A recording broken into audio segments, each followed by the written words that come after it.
Yes, hello, good morning, good afternoon, good evening, kung anong oras pa to sa inyo nakakarating na vlog.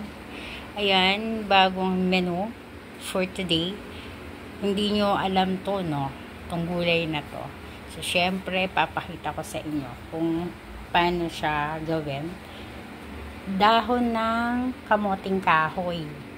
Yan. Gagayatin natin ng maninipis with tinapa and syempre gagataan. Tapos para sa pinakid chicken. Yan, mag-fried tayo ng chicken. Pero feeling ko kumakain naman sila nito. Madalang kasi gawin to, wala dito niya, nakachamba lang ako sa palengke. Pero masarap siya, lalo na't maanghang. Again, uso sa Bicol. Hindi ko alam kung ginagawa sa inyo to, sa lugar nyo, kung kinakain nyo to. Pero dito, ipapakita ko sa inyo kung paano siya gawin. Okay? Pinili lang natin yung pwedeng dahon. Hindi lahat ng dahon na ay pwede. Ayun yung hindi pwede. Yung matitigas na. Yung murang dahon lang ang pwede. Then gagayatin natin ang maninipis. Kasi hindi lahat na yung dahon na yun ay pwede nating iluto. Baka mapait na siya. Kailangan yung mura lang.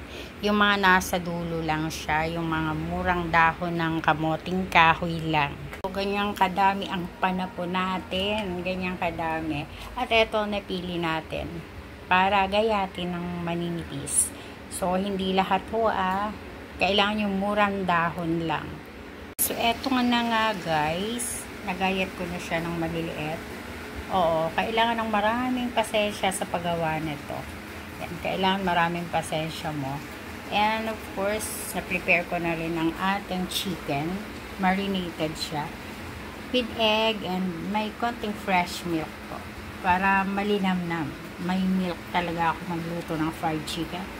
And ito yung powder. Ginamitan ko ng crispy fry again. And meron po siyang konting cinnamon para mabango pag niluto and konting curry. Lahat po meron na yan. So mamaya magluluto na tayo konti. O ganyan magluluto. Tingnan niyo po ang lakas ng ulan, nakakaloka. May bagyo.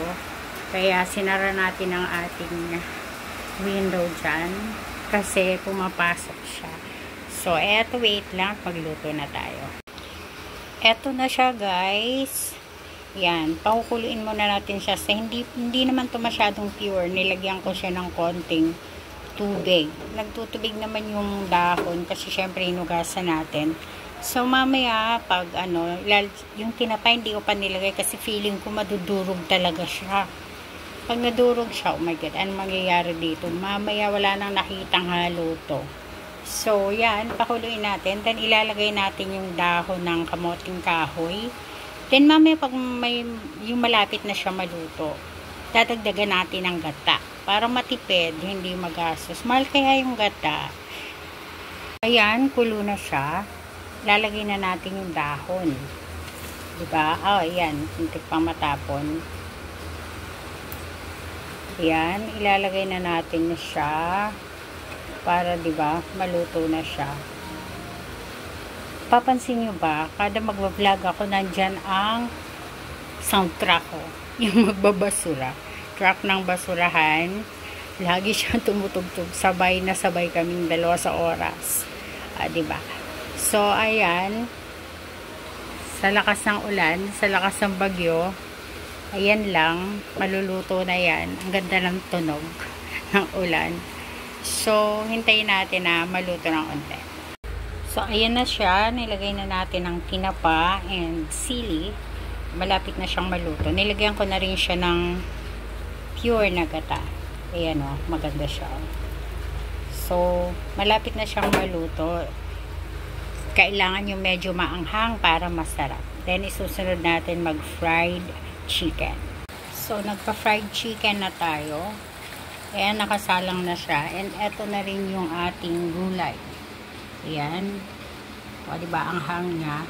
And pagkaluto ng ating fried chicken, ready na ang ating lunch.